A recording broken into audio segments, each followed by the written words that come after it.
The night began before the sun even disappeared. A crimson glow bled across the horizon as the last warmth fled the sky. Shadows stretched like claws across the tundra, and the cold returned not as mere weather, but as a sentient, suffocating force. The wind howled with a voice ancient and cruel, slicing through furs and flesh, whispering promises of death. The first human stood at the edge of the tribe's hollow. Around him, a ring of fire crackled low, its light flickering against the stone walls and the sinew-stitched hides that formed their shelter. Smoke drifted upward through a hole in the roof, carrying with it the scent of burning bone and dried meat. Children huddled near the flames, their eyes wide, their limbs thin and trembling. Women pressed elk skins tighter against their shoulders. Warriors battered, silent scratched crude shapes into the dirt or sharpened flint without speaking. It was a night like many before, but different. A tension hung thick in the air, unspoken but omnipresent. The tribe, though bound by blood and survival, was fractured. The old ways were fading. The great cold had returned, hungrier than before. Herds had disappeared beyond the icy ridges. The rivers, once generous with fish, now trickled like veins drained of life. Something had to change or someone had to fall. The first human was not the leader, not the strongest, not the wisest. He was young, perhaps too young, to bear the weight of the future, but he was observant, quiet, and different. While others hunted and fought, he watched the stars. He listened to the crackling of wood and the breathing of the earth beneath the frost. He noticed patterns in animal tracks, felt rhythms in the wind. Some said he was touched by the spirit, others called him cursed, and tonight, eyes were on him. The elder Wok, scarred and missing one eye, leaned heavily on a staff of mammoth bone. His voice was gravel in the cold. Something unnatural stirs. The fire dies faster. The prey vanish. The sickness spreads. All heads turned toward the first human dart. He did not move. He did not flinch. A wolf howled in the distance, long, mournful, and close. The tribe shivered, not from the cold, but from the knowing. In ancient times, when fear took root and survival teetered on the edge, sacrifices were made. Spirits needed appeasement, and sometimes it wasn't animals that were offered. The first human, standing at the threshold of the fire's glow, sensed it. He had always felt separate from the others, not lesser, not greater, just apart, as though he had been shaped for something not yet revealed. But he did not speak. He could smell the pine smoke and the rot beneath the snow. He could hear the cracking of the frozen river nearby. The wind carried voices, the past, the future, the cries of those who had already perished. Tonight would not end like the others. The night was beginning. The fire turned its back on him at dawn, when the world was still cloaked in violet and silence. The tribe gathered in the half-circle of judgment. Their faces were painted with soot and ash, their expressions hollow. In front of them stood the first human alone, barefoot in the frost-laced dirt, the cold gnawing at his bones like starving dogs. The elder's voice broke the quiet. He does not bring meat. He does not speak with the spirits. He walks when others hunt. He dreams when others bleed. The tribe murmured. Small, sharp words, whispers laced with fear. It wasn't hatred that drove them, it was terror, disguised as tradition. They needed a scapegoat. They needed a reason for the snow that refused to melt, for the cough that took the infants in their sleep, for the empty traps that once overflowed with life. And the first human, because he was different, became the reason. He looked at them not with anger, not even with confusion, only silence. His eyes, the color of stormlit stone, swept across the faces he had grown beside. Faces that once laughed with him, that once shared marrow and fire, now turned away. Only one remained looking, a child barely old enough to walk, with a scar over her cheek and a dried root in her hand.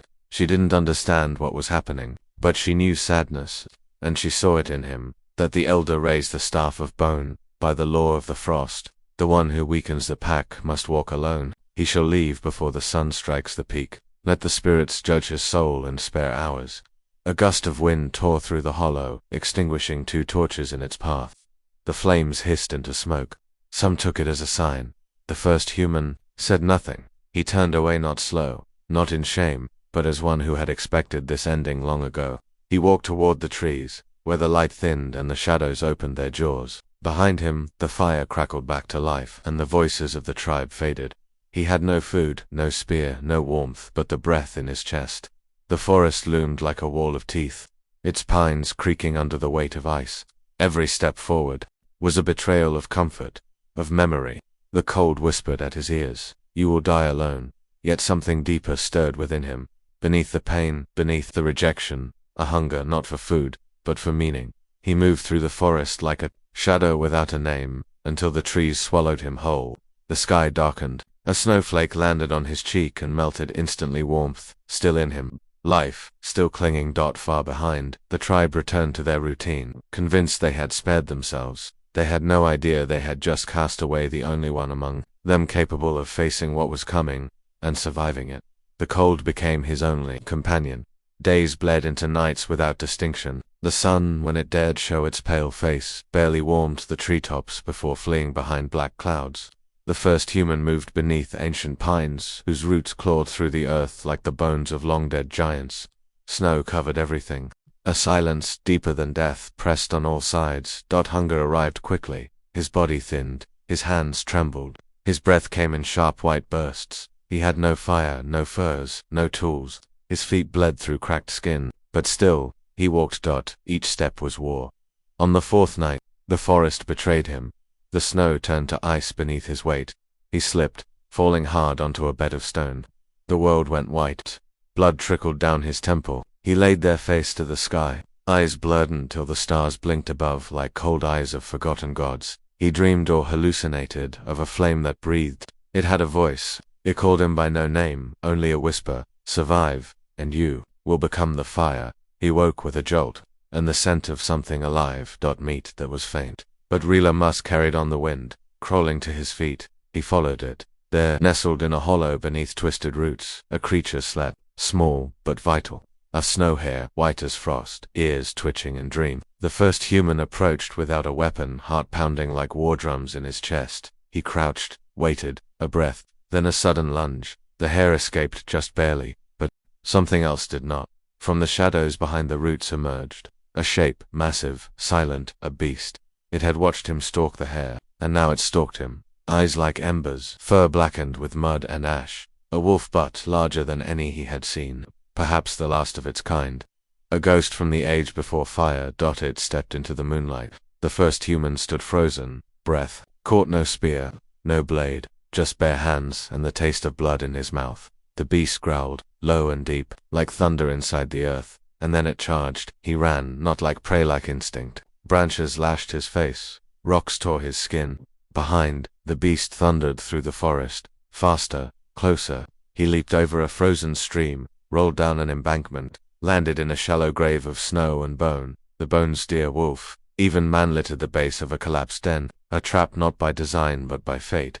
He turned, breath ragged. The beast stood above, growling. This would be the end, but the first human did not cower. Instead, he grabbed a jagged rib from the carcass beside him, its end sharp as obsidian, and held it out like a dagger. The wolf lunged and was met with the rib, driven deep into its side. A howl erupted, loud enough to shake the snow from the trees. The beast thrashed, blood sprayed. The first human was thrown aside, vision swimming, ribs aching. The creature staggered, limped, then vanished into the woods, leaving a red trail behind. Silence returned, except for his breath. He had not died, not yet. As dawn broke, light spilled over the torn snow, revealing his frozen hands still clutching the bloody bone. He had fought death and lived, but the forest would not relent. This was only the beginning. The blood trail disappeared beneath fresh snow. The first human, bruised and battered, wandered with no destination, only forward. Pain bloomed in every step.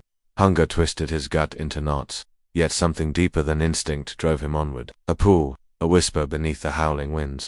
A direction etched not in maps, but in memory older than thought. The world had changed. The trees grew sparse, giving way to jagged hills cloaked in mist. Steam rose from cracks in the earth, hissing like unseen serpents.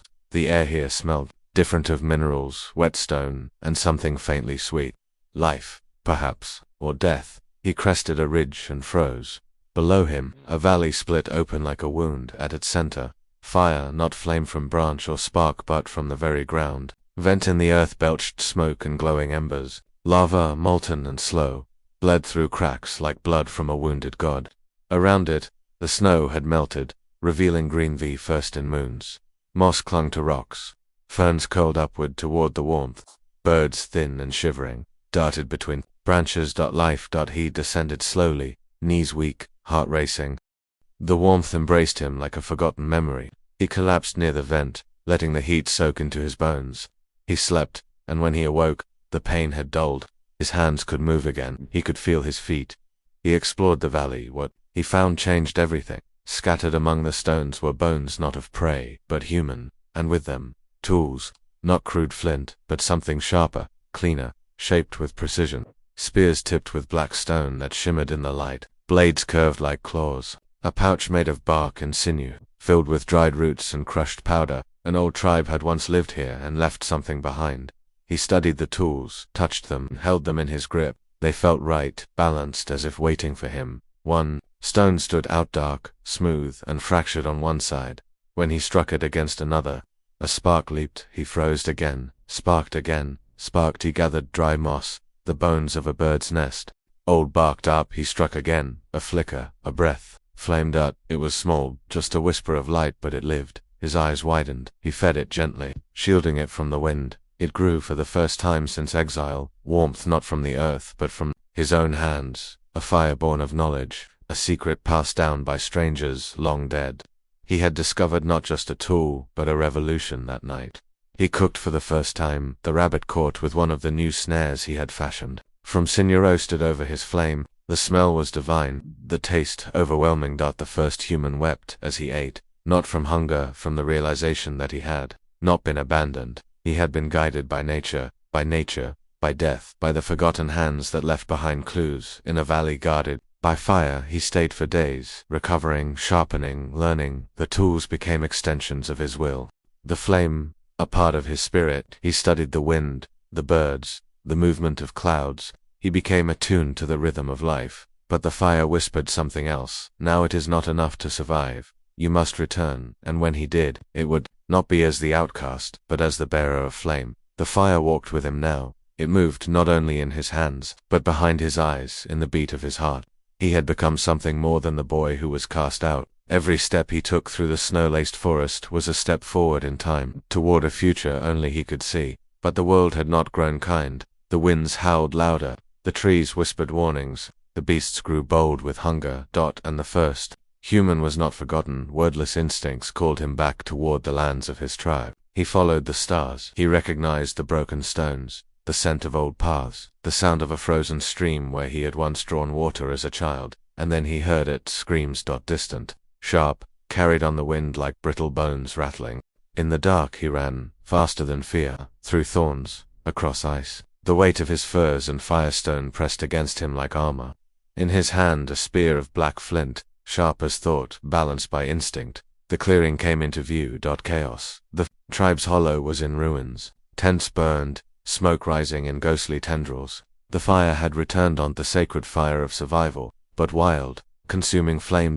And among it all a monster, not a wolf, not a bear, a creature of scars and hunger, with the body of a lion, but the face of madness, fangs yellowed by age, eyes milk-white with rage. A beast from the deep north, awakened by hunger and driven south in desperation. The warriors of the tribe were falling. Blood soaked the snow. The elder Wok lay motionless, his staff broken beside him. Children screamed, mothers wept. The fire they once feared now abandoned them, and from the trees emerged the first human.